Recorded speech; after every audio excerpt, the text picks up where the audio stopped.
warahmatullahi wabarakatuh. Salam guru penggerak. Perkenalkan, nama saya Wahyudina Febriani, calon guru penggerak angkatan 11 SD Tingkat Tengah 2 Kota Salatiga. Di sini saya akan menyampaikan video tentang aksi nyata 1.4 berkaitan dengan diseminasi budaya positif di sekolah. Selamat menyaksikan.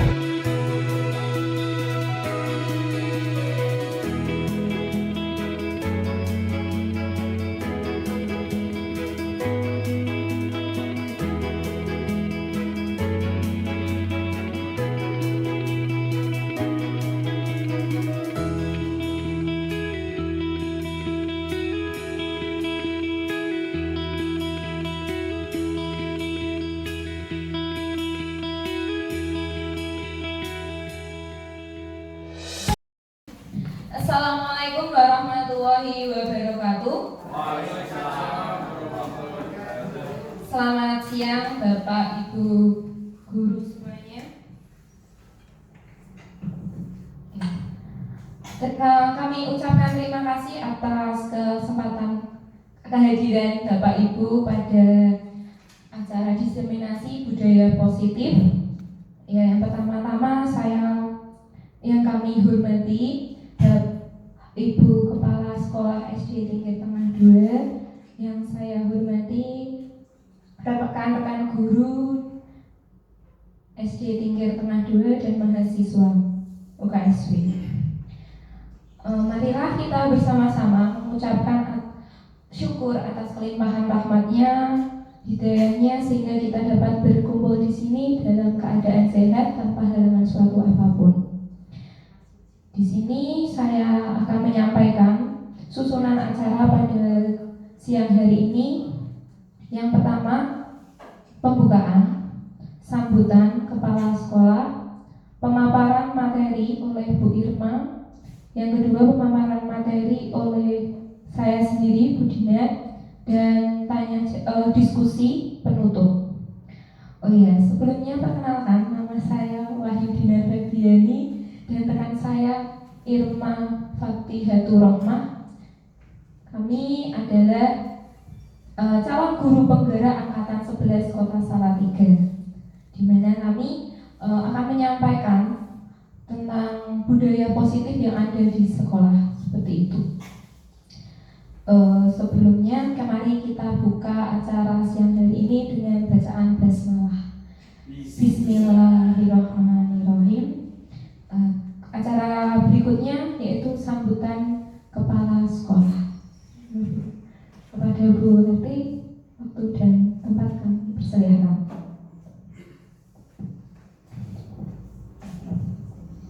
Bismillahirrahmanirrahim. Assalamualaikum warahmatullahi wabarakatuh. Salam bahagia, salam sejahtera bagi kita bersama. Alhamdulillah Bapak Ibu, di tengah padatnya pekerjaan kita masing-masing, pada kesempatan ini kita bisa menghadiri kegiatan diseminasi budaya positif yang dilakukan oleh calon guru penggerak angkatan 11, yang mana di sekolah kita ada 2 orang yang terikut dalam kegiatan guru penggerak, yaitu Bu Dina dengan Bu Irma. Dan pada kesempatan ini kami atas nama SD Tingkat Tengah 2 mengucapkan terima kasih kepada Bu Dina dan Bu Irma yang sudah mengundang kami untuk diajak mengikuti diskusi dalam kegiatan diseminasi budaya positif di SD kita ini. Dan perlu kita ketahui Bapak Ibu, mudah-mudahan nanti apa yang kita diskusikan ini benar-benar mendapatkan hasil yang bagus, sehingga bisa diterapkan budaya positif ini di lingkungan SD Tingkat Tengah 2 ini. Jadi nanti saya berharap di akhir diskusi kita ada suatu garis merah atau kesimpulan yang mana budaya positif yang kita diskusikan ini nanti mudah-mudahan bisa kita terapkan dalam kehidupan sehari-hari beserta anak didik kita. Karena sekarang budaya positif ini memang perlu, jadi tidak sekedar hanya teori atau pembiasaan saja. Misalnya pembiasaan setiap pagi mengucapkan salam, itu pembiasaan sudah rutin, tetapi bagaimana caranya nanti budaya positif hal-hal itu bisa menjadi budaya, bisa membudayai di SD kita ini dengan lancar, gitu ya.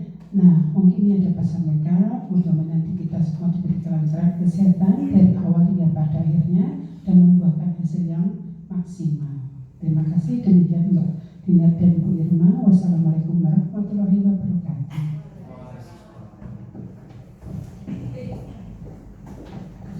Terima kasih Bu Wati atas sambutannya. Untuk menginjak acara berikutnya, sebelumnya kami ajak semuanya untuk ice breaking. Nanti saya dulu, nanti bisa ditirukan. Namanya tepuk cinta, biar bisa.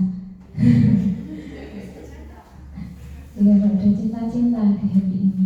Oke, gini. Oke, nanti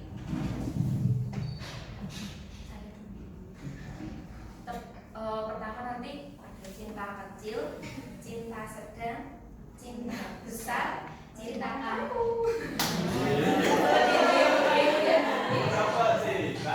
Ya, nanti tepuk cinta gitu. Oke, dimohon untuk berdiri. Oke, selalu.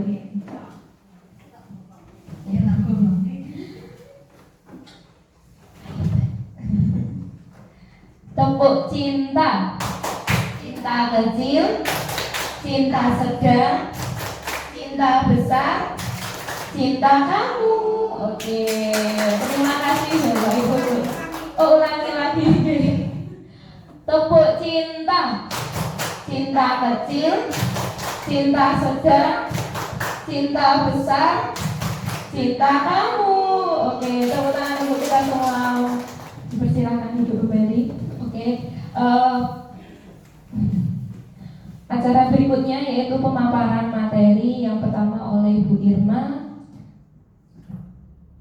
Sudah siap Bu Irma? Oh, siap. Kepada Bu Irma, saya persilakan. Akan disampaikan oleh Bu Dinar. Waktu dan tempat saya persilakan. Terima kasih Bu Irma. Ya, materi selanjutnya dengan saya yang akan memaparkan 3 poin tadi. Yang keempat, kelima, dan keenam tentang kebutuhan dasar manusia, posisi kontrol restitusi, dan segitiga restitusi. Selanjutnya Bu Irma. Oke, kebutuhan dasar manusia. Sebelumnya Bapak Ibu ada yang tahu tentang kebutuhan dasar manusia? Mungkin kebutuhan dulu atau bagaimana? Oke, Bu Ida. Oke, monggo Bu Ida.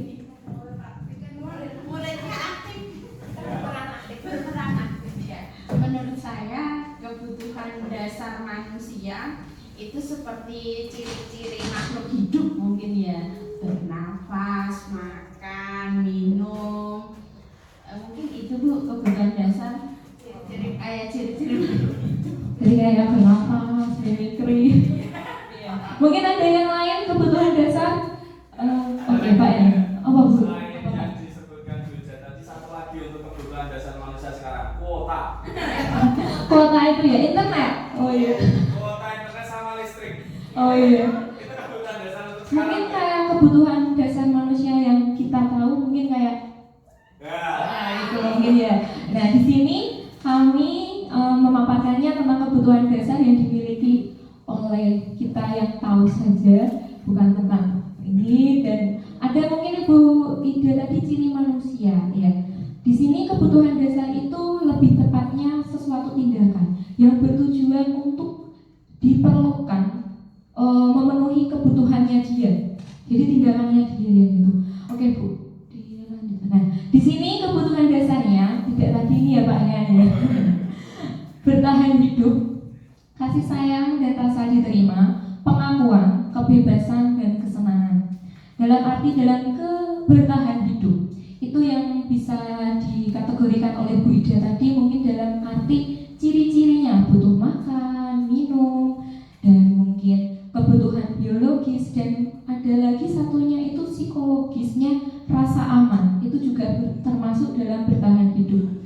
Kemudian kasih sayang dan rasa diterima, itu kebutuhannya untuk kita akan berhubungan sosial, koneksi sosial, interaksi, seperti itu. Kebutuhan yang ingin diperhatikan, diterima, diberi kasih sayang, seperti itu. Dan kemudian yang pengakuan ini lebih ke arti ingin diakui. Dalam arti bisa dia keterampilannya yang kompeten, prestasinya seperti itu, atau di lainnya seperti ingin diakui, saya ini loh, gitu. Seperti itu, bukan ikutnya pengakuan. Kemudian kebebasan. Di sini dikategorikannya itu untuk mandiri. Dia bisa ingin mencoba hal yang baru seperti itu, dan kesenangan itu ingin membuat hal yang ingin menurut pribadi atau manusia itu ingin yang membuat dia itu terus menjadi ingin hal-hal yang ingin diperlukan untuk menurut dia bisa tertawa dengan melucu, bergurau, itu seperti itu. Next, Bu Irma. Nah, di sini saya mengajak Bapak Ibu untuk berdiskusi bersama tentang Ibu Ambar. Ibu Ambar di sini guru wali kelas 2. Nah, di SD Pelita Hati. Bu Ambar sedang bingung menghadapi ulah salah satu murid di kelasnya. Mungkin kayak kita sebagai pendidik mungkin ada salah satu yang membuat dia bingung. Seperti saya juga kadang-kadang ada murid yang membuat saya bingung. Kalau di sini namanya Doni, siswa itu. Nah, beberapa anak itu memberikan laporan kalau mengeluh kepada Bu Ambar tentang kelakuannya Doni yang seringkali itu meminta bekal makan siang mereka itu dengan paksa. Jika Bapak Ibu itu menghadapi hal yang sedemikian, menurut Bapak Ibu kira-kira itu bagaimana yang kita lakukan? Ada yang mau berpendapat? Sebelumnya, oke, Bu Putri, pakai mic buat Bu. Menurut saya yang perlu dilakukan Bu Ambar adalah mendekati Doni. Jadi tanya kepadanya kenapa kok sampai mungkin teman-temannya mengeluh atas kelakuannya. Iya, seperti itu bisa. Oh ya, pertama kita sebagai pendidik itu betul beri aplaus pada Bu Putri. Betul sekali. Kita sebagai pendidik itu kita harus tahu mengapa Doni berbuat demikian. Nah, jadi kita harus juga mengetahui kebutuhan Doni itu apa dengan cara kita mendekatinya. Dengan mendekatinya kita bisa mengetahui apakah dia berkebutuhan yang bertahan hidup atau pengakuan atau kasih sayang itu. Bisa dikategorikan Doni itu dia merebut karena dia lapar. Itu bisa dikategorikan dengan yang bertahan hidup seperti itu.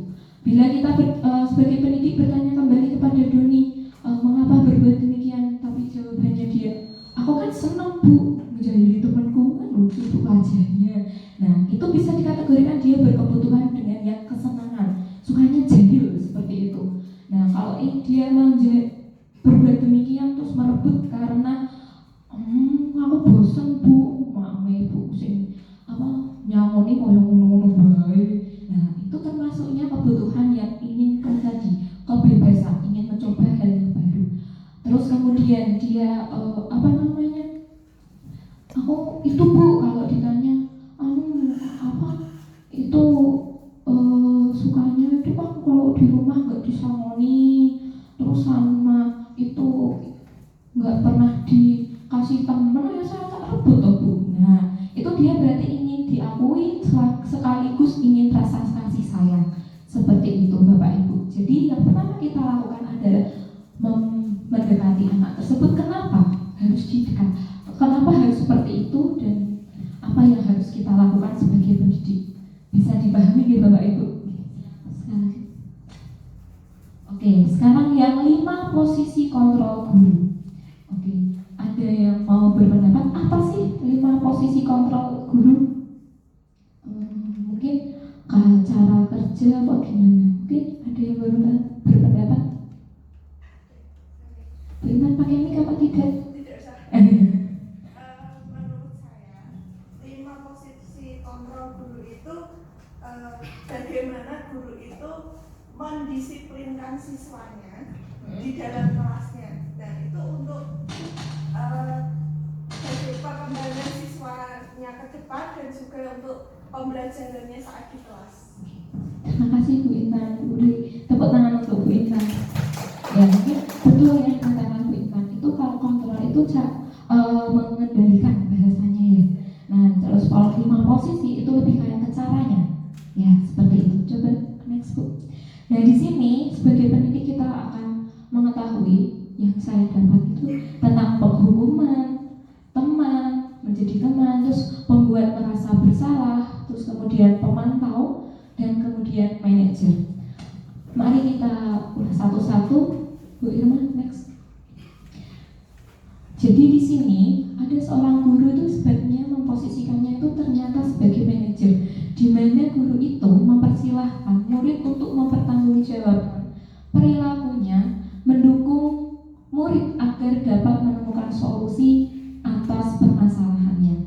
Ketika seorang guru memposisikan dirinya sebagai seorang manajer, maka guru dapat membantu murid untuk bertanggung jawab terhadap dirinya dan menjadi seorang manajer bagi dirinya.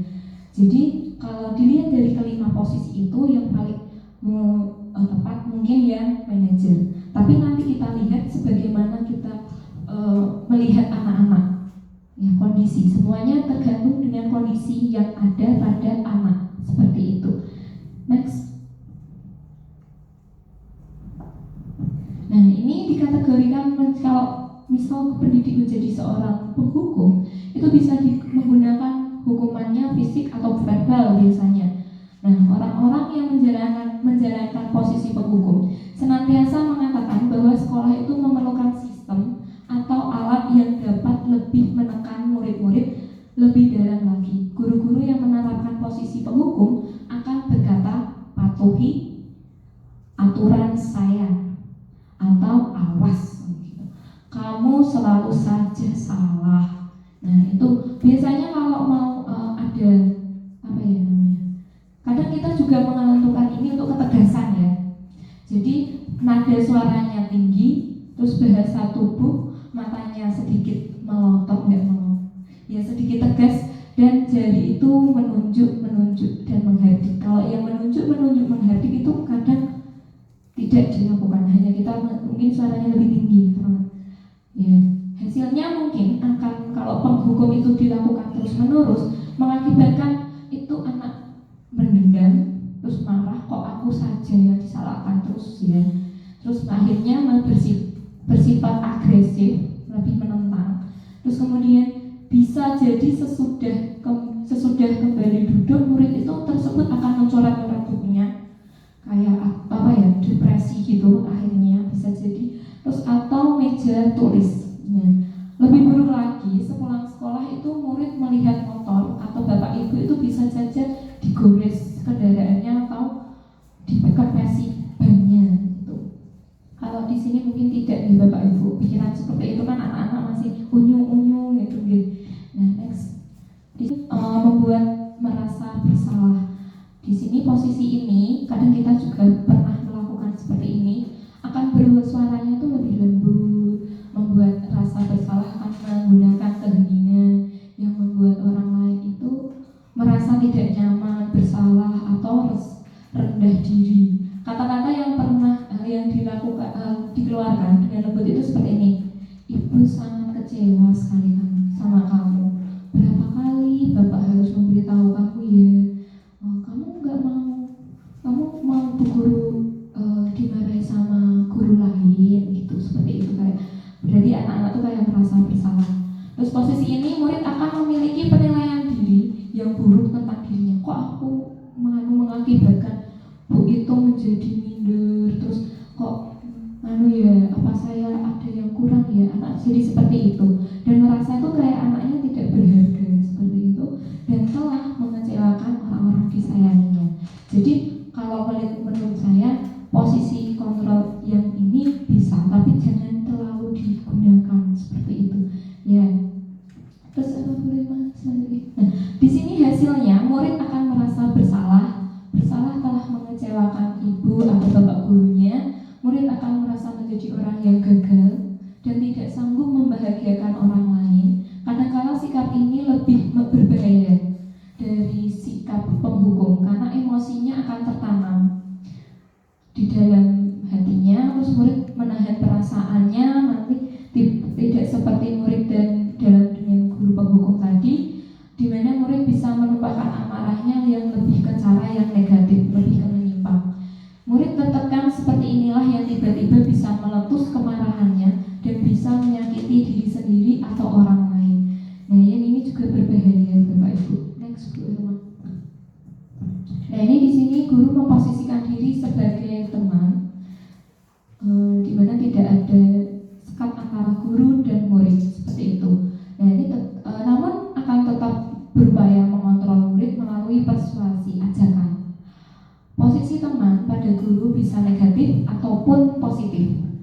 Positif di sini berupa hubungan baik yang terjalin antara guru dan murid. Guru di posisi teman menggunakan hubungan baik dan humor untuk mempengaruhi seseorang. Mereka akan berkata, ayo bantu Pak, bantulah demi Bapak ya, kita bilang seperti itu. Terus ayo ingat tidak bantuan Bapak selama ini gitu. Kalau enggak, Bu maunya itu jam kos Bu, kalau kelas 6 seperti itu biasanya. Nah itu kalau gimana kita harus mengontrol kita itu lebih tua daripada mereka. Jadi biar bagaimana ada batasan. Kita tidak boleh dijadikan teman, tapi yang tadi sebagai manajer. Next Bu Irma.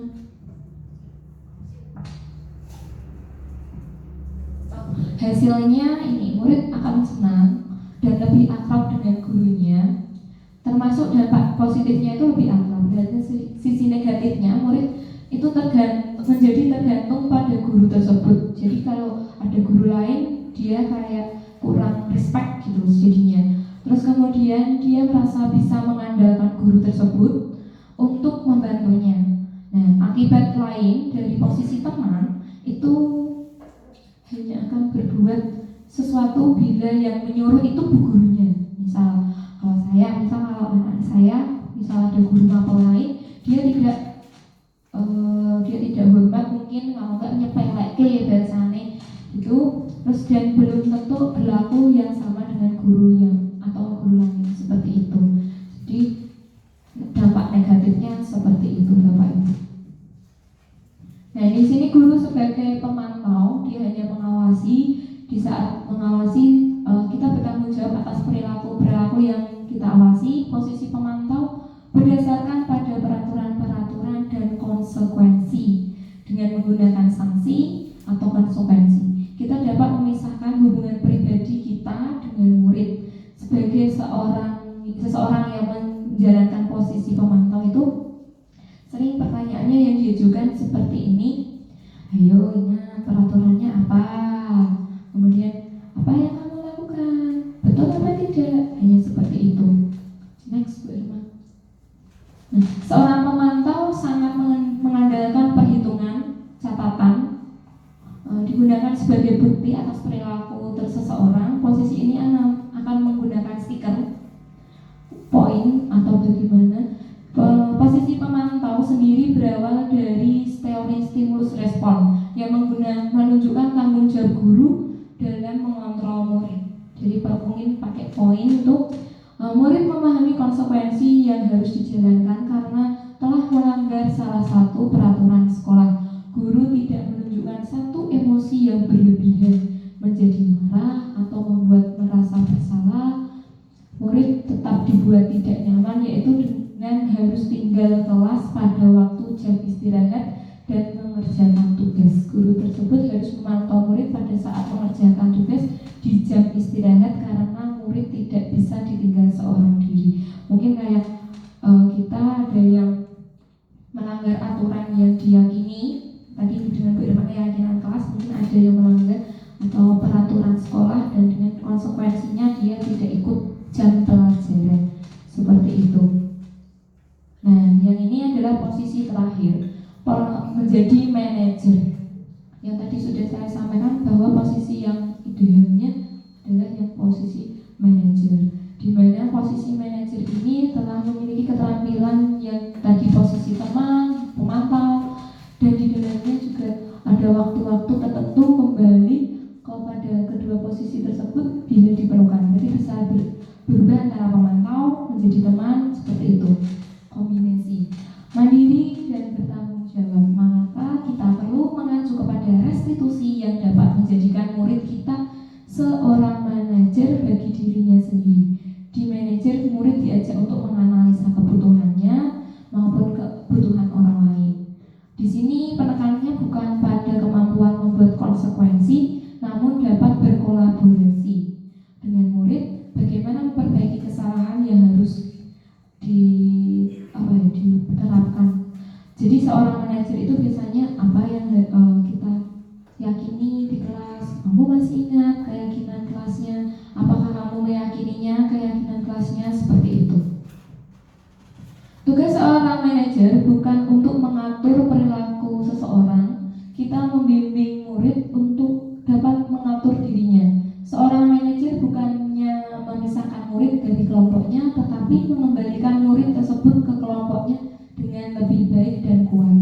Di posisi ini, guru sebaiknya tulus, tidak perlu marah, tidak perlu meninggikan suaranya yang dilakukan pada penghukuman, terus bersikapnya tidak usah bersikap seolah-olah menyesal, tampak sedih, itu tidak perlu. Fokus pada murid bukan untuk membahagiakan guru atau orang tuanya. Murid sudah mengetahui adanya suatu masalah dan sesuatu perlu terjadi. Bila guru mengambil posisi pemantau, guru akan melihat apa konsekuensinya, apa peraturannya. Namun pada posisi manajer ini, guru akan mengembalikan tanggung jawabnya kepada murid untuk mencari jalan keluar bersama, seperti itu dengan bimbingannya. Nah, di sini ada konsep disiplin dengan identitas gagal. Yang tadi adanya posisi kontrol, dan di sini ada hukuman dan penghargaan. Ternyata hukuman itu berdampak demikian, Bapak Ibu, menyakitkan, tidak nyaman, murid menjadi takut, memaksa, murid menyembunyikan kesalahan. Mungkin ada yang muridnya ngumpet di lemari, mungkin ada usahanya. Nah, ternyata penghargaan pun juga menurut kami itu juga tidak efektif. Jadi anak merasa kayak pamrih gitu, seperti itu. Terus merusak hubungan yang tadi akhirnya menjadi kompetitif, ternyata mematikan kreativitas, menghukum dengan sistem ranking yang tadi poin, terus kemudian merampas hak menghargai dirinya sendiri. Ya, ini konsep disiplin yang sukses itu menggunakan konsekuensi dan restitusi. Penguatan jangka pendek perlu memonitoring, ya, pakai konsekuensinya itu penguatan jangka pendek, dan terus ada monitoring yang berkelanjutan tadi, terus ada stimulus respon, kemudian murid menghormati peraturan, kehilangan waktu untuk apa ini Bu Irma? Nggak kelihatan. Untuk mengurangi kesalahan, itu konsekuensinya. Kalau di restitusi itu murid diberikan lebih bertanggung jawab atas perilakunya, fokus pada pemecahan masalah jangka panjang, murid menghormati dirinya sendiri dan orang lain. Teori kontrolnya itu dalam dirinya yang megang kontrol, kemudian murid bersemangat untuk memperbaiki kesalahan. Itu yang menggunakan konsep disiplin dengan identitas sukses.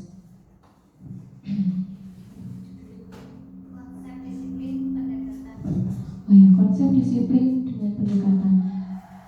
Ya, ini ada restitusi. Apa sih restitusi? Di sini diartikan bahwa restitusi itu proses menciptakan kondisi bagi murid untuk memperbaiki kesalahan mereka, sehingga mereka bisa kembali pada kelompok mereka dengan karakter yang lebih kuat.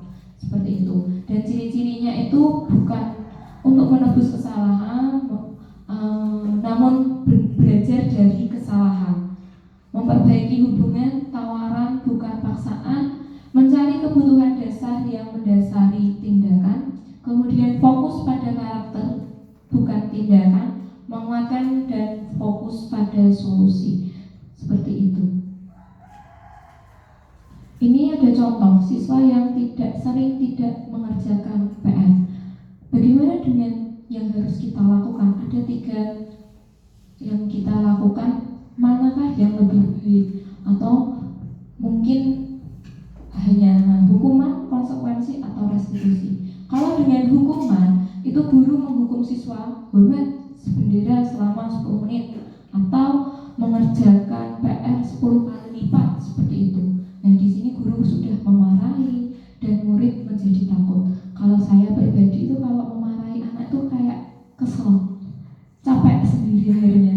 Terus kalau konsekuensi, guru ini memberikan konsekuensinya untuk mengerjakan PR-nya itu saat istirahat saja, dikerjakan secara tadi berlipat-lipat. Terus guru kalau konsekuensi lebih tegas dan siswa menghormati peraturannya. Nah, kalau restitusi, kita kembalikan kepada keyakinan kelasnya dan membantu siswa itu menyelesaikan masalahnya. Kita tanya yang tadi harus kita tahu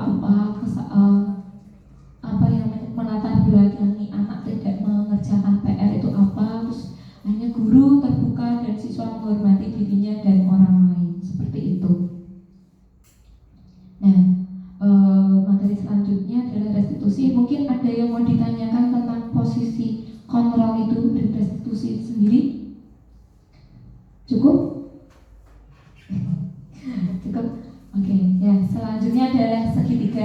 diskusi. Di sini ada 3. Langsung aja boleh di next lagi. Oh, jangan itu. Kebanyakan Bu Irma. Nah, di sini segitiga itu ada 3 tahap, yaitu menstabilkan identitas, kemudian ada validasi tindakan yang salah, kemudian menanyakan keyakinan kelas.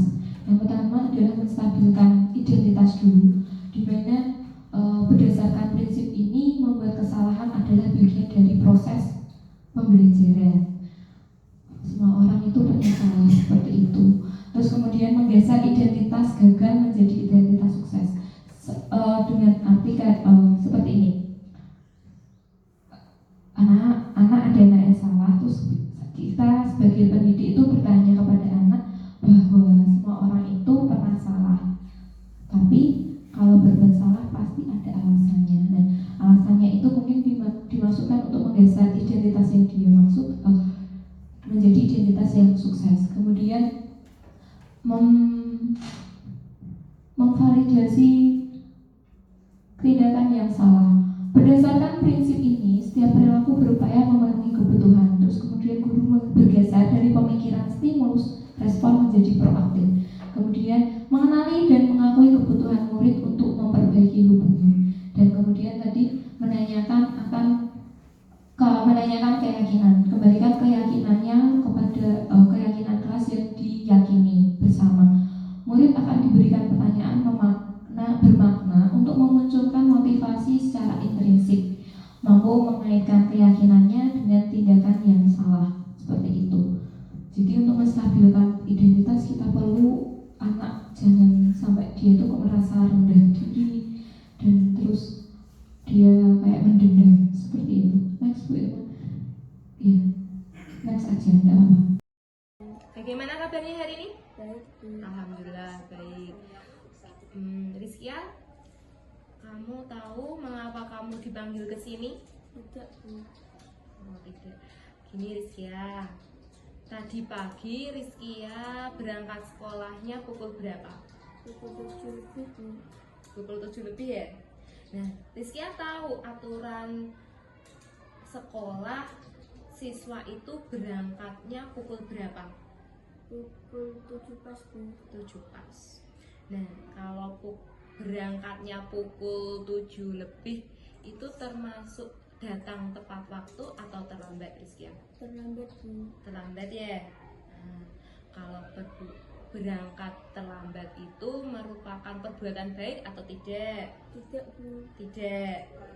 Nah, kalau berangkatnya terlambat itu juga merupakan kesalahan atau tidak Rizkia? Kesalahan, Bu. Kesalahan ya. Gini Rizkia, setiap manusia itu pasti punya kesalahan ya. Bu Guru pun juga pernah punya kesalahan. Bu Guru itu pernah ikut acara itu juga pernah terlambat. Nah, di sini Bu Guru percaya Rizkia pasti punya alasan. Coba cerita kamu apa bisa datang terlambat? Karena tadi malam asik nonton HP, Bu. Jadi kan nonton HP malamnya, terus kemudian jadinya Bangunnya terlambat. bangunnya kesiangan ya. Ya, pasti nonton HP-nya seru sekali ini kalau bisa. Ya, gini, boleh main HP, tapi ingat waktu ya. Tapi ingat waktunya, menontonnya itu kalau sudah malam segera tidur seperti itu. Nah, Rizkia, kamu ingat kita pernah membuat keyakinan kelas bersama di kelas? Ingat. Nah, kalau ingat, Rizkia tahu keyakinan apa yang belum terpenuhi oleh Rizkia? Tanggung jawab dan disiplin. Nah, tahu kan tanggung jawab dan disiplin. Menurut Rizkia, punya solusi nggak dalam mengatasi masalah ini? Punya, Bu. Yang pertama, saya menemani karena datang ke sekolah terlambat. Ya, Dan betul. saya menaruh semangat ya. Bu Guru apresiasi tanggung jawab kamu untuk mengatasi masalah ini. Semoga kedepannya tidak mengulangi kesalahan ini lagi ya Rizkia ya. Ya sudah, sekarang Rizkia kembali ke kelas melanjutkan kegiatannya ya Rizkia ya. Ya sama ke kelas. Oh iya, sama-sama semangat belajar ya Rizkia.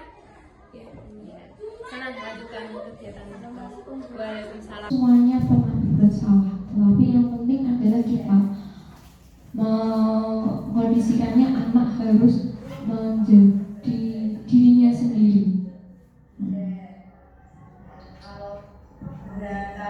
Jadi di sini saya menanya beberapa pertanyaan berkaitan dengan validasi keyakinan, terus mengembalikan keyakinan di kelas yang telah diyakini di kelas, seperti itu.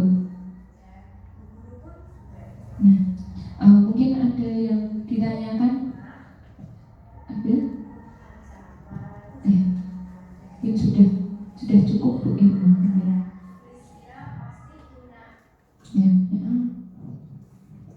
Ya, terima kasih. Mungkin kita akan melakukan sesi berikutnya, yaitu diskusi.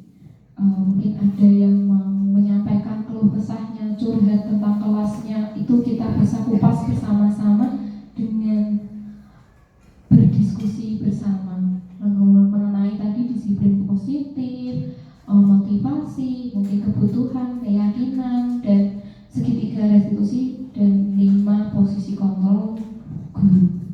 Mungkin ada yang mau menyampaikan curhatnya? Nggih, Bu Siti. Ini tentang siswa kelas saya, kelas 1. Dan salah satu siswa itu kebanyakan kalau yang awal ini anak-anak sudah mulai aktif. Terus mereka juga senang belajar. Namun ada salah satu anak itu kalau pas belajar dia itu malas, kesannya malas, yang tiduran, yang ngobrol sendiri, yang lambat menyelesaikan pekerjaan. Tapi kalau saya pas dia mau itu bisa ternyata bisa mengejar. Tapi itu tadi kalau mengerjakannya paling akhir selesainya itu kan harus di selain doyak-doyak. Dan anak itu kesannya itu malas. Nah itu untuk membangkitkan itu caranya gimana? Karena saya sudah mencoba beberapa cara, itu belum bisa berhasil gitu. Kalau yang lain, anak yang bisa anak satu ini belum bisa. Terima kasih Bu Siti. Mungkin kayak curhat ya Bu. Bagaimana sih caranya memotivasi anak untuk semangat belajar? Mungkin di sini saya Mbak Irma mau menjawab dulu.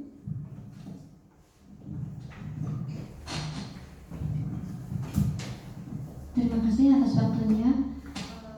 Tadi dalam situasi dari murid Bu Siti tadi, tindakan apa yang harus dilakukan, mungkin saya akan menjawabnya, yaitu pertama, saya sebagai guru saya akan melakukan pendekatan dulu terhadap anak. Kenapa sih kok anak itu kurang semangat dalam belajar? Apakah malamnya dia bergadang mainan HP, atau karena dia lapar, atau karena dia memang kurang bersemangat untuk belajar? Yang intinya saya akan melakukan pendekatan terhadap anak tersebut, kemudian saya memberi motivasi terhadap anak tersebut. Mungkin itu Bu Siti. Ada yang ingin menambah lagi? Baik, saya akan menambahkan ya Bu Irma. Mungkin gini Bu Siti, anak itu kan kelas 1 gitu.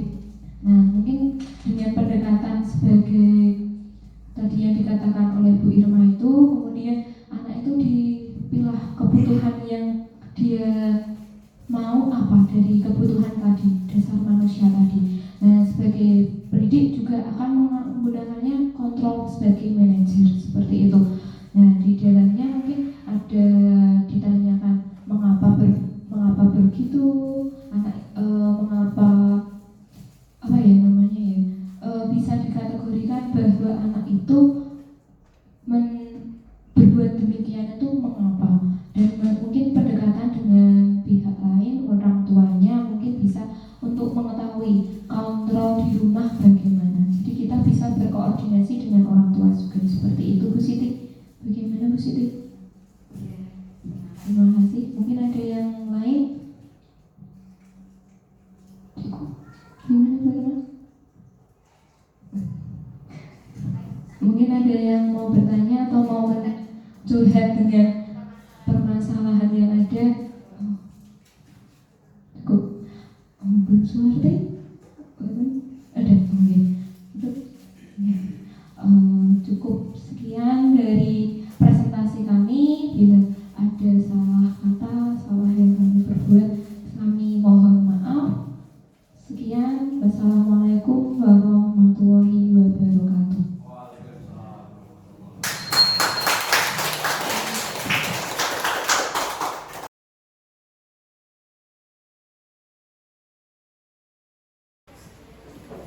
Selamat pagi semuanya. Semangat. Tepuk semangat dulu. Tepuk semangat.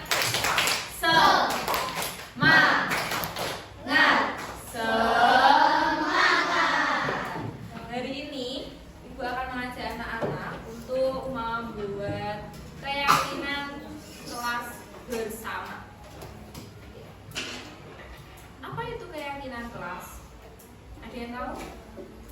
Pernah dulu pasti membuat kesepakatan kelas. Ya, di sini jawabannya menjadi keyakinan kelas. Nilai keyakinan kelas ada nilai-nilai kebaikan atau kebajikannya, ya, di dalamnya.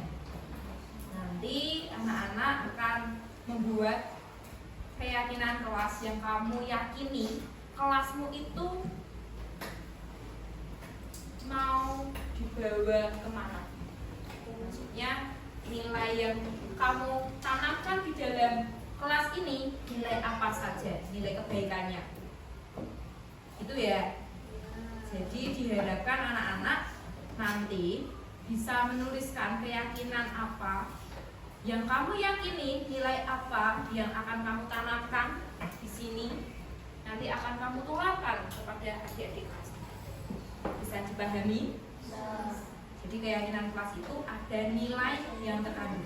Tidak ada yang namanya apa ya namanya? Jangan, tidak boleh. Nah, kalau itu adalah aturan biasanya. Kan kalau aturan sekolah dibuat dari sekolah. Nah, ini kalau keyakinan kelas itu nilai-nilai yang kita tanamkan di dalam kelas itu bagaimana? Tidak boleh datang terlambat. Itu peraturan. Nah, kalau keyakinan kelasnya berarti ada nilainya. Berarti bagaimana nilai keyakinannya yang kita terapkan di kelas ini? Kalau tidak boleh datang terlambat seperti Mbak Rizkia itu, berarti harusnya apa nilai yang terkandung dalam itu? Apa? Tepat waktu. Ikutnya kalau tepat waktu berarti apa? Disiplin. Nah, itu nilai kebaikannya. Bisa dipahami? Bisa. Jadi tidak boleh makan di kelas. Nah, itu berarti kamu ikutnya nilai keyakinannya apa kalau tidak boleh? Berarti kalau makan di kelas nanti menyebabkan kelasnya menjadi kotor. Berarti nilai keyakinannya apa? Yang terkandung, yang kita yakini. Nah, seperti itu. Bisa dipahami? Bisa. Kalau begitu akan Ibu bagikan, nanti ditempelkan di sini. Boleh disiapkan ballpoint-nya.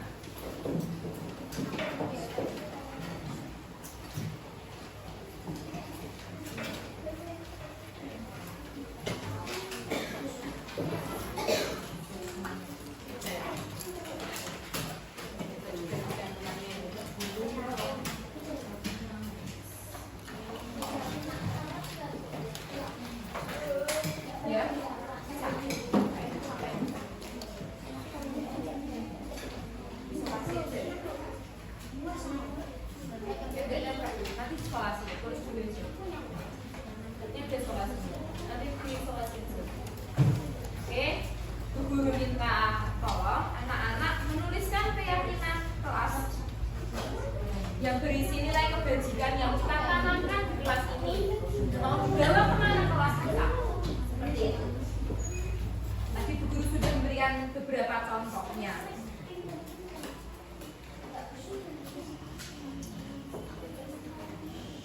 Nanti kalau post-it-nya tidak nempel bisa diganti di kelas.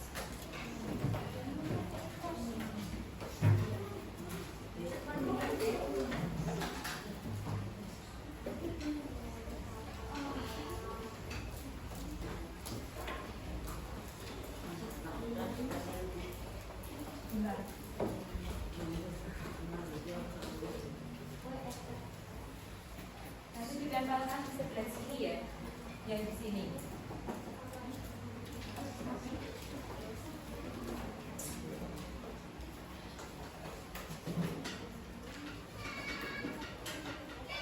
Sudah? Oke, kalau sudah ditempelkannya di mohon untuk tertib, Bu Guru akan mulai dari barisan kesana dulu untuk menempelkan. Barisan sana, diikuti berikutnya sini, berikutnya sini, berikutnya sini. Biar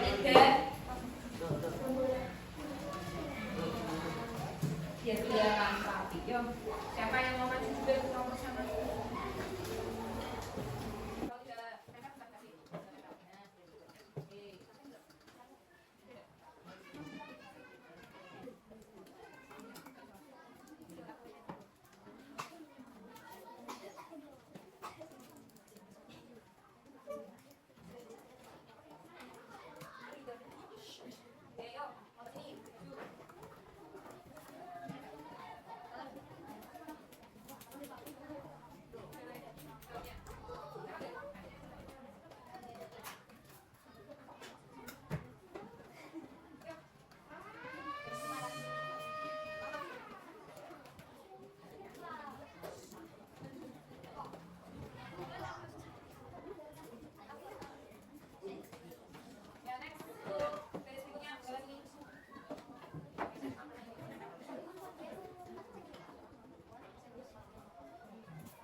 Oke, bisa ya. Oke, terima kasih sudah menempelkan keyakinan akan dibacakan, tetapi sudah Bu Guru minta bantuannya pada sekretaris untuk menuliskan kita sepakati. Ya, nanti ditulis di sini ya, pakai stiker.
Kemudian 3, disiplin. 4, di sini mandiri. 4, mandiri.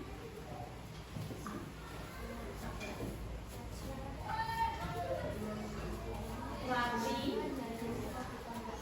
koma.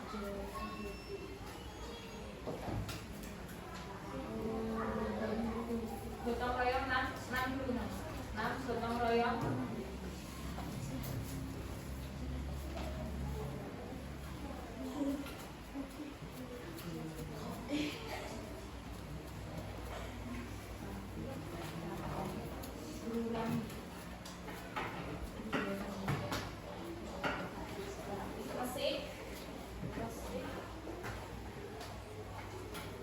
3 itu kebersihan kelas. Resik, rawat, tentang seragam, rawat.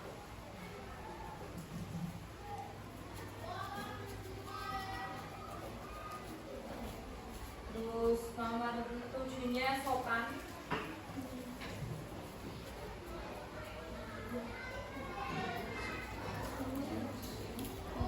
Sopan santun enggak?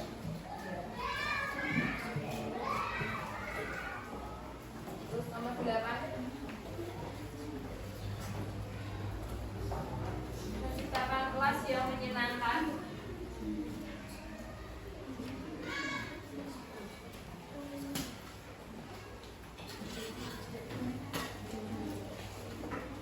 Yang menyenangkan. Nomor 9-nya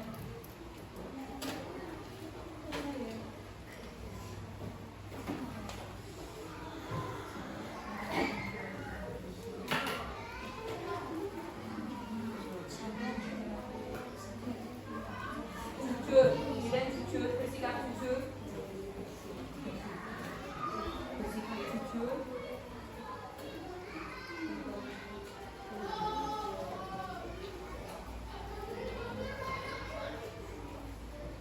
Terus nomor 10-nya mencerminkan nilai Pancasila. Oke.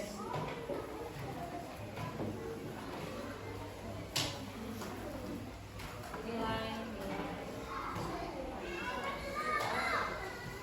dan profil pelajar Pancasila.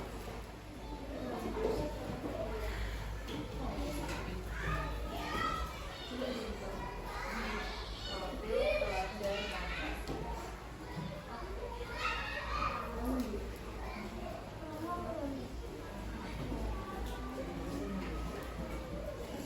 Yang di sini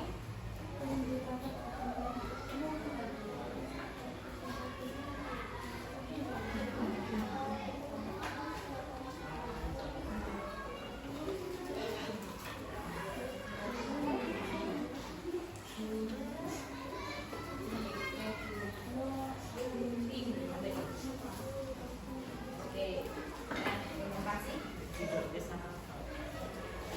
Oke, di sini kita sudah membuat keyakinan kelas. Gurauan bacaan yang pertama toleransi, menghormati, menghargai, berikutnya itu, ya. Terus kedua saling tolong menolong dan no bullying. Yang ketiga disiplin, bisa semuanya disiplin waktu, tugas, mengerjakan tugas itu ya. Mandiri, apa-apa sendiri, tidak harus diantar ke kamar mandi, biasanya dua-dua. Oke, nomor 5 resik, rapi, resik, rawat. Satunya lupa tadi, prioritas.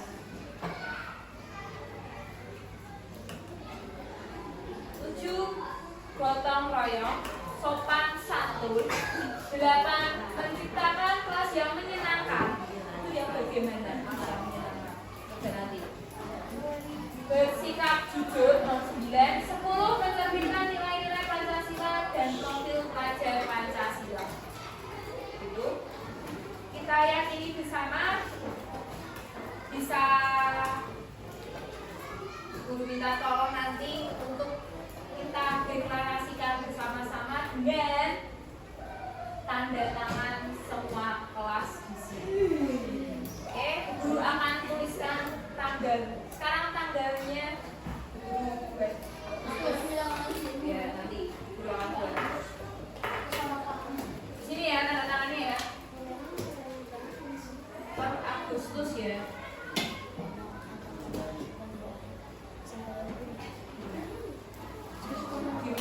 dari absen pertama dulu, yuk. Tanda tangan. Yuk, kita situ sama absen belajar. Absen belajar langsung ke bawah videonya, ke bawah videonya. Yuk, langsung diikuti namanya. Next, langsung diikuti nomor 4, 3, 4, 5, 3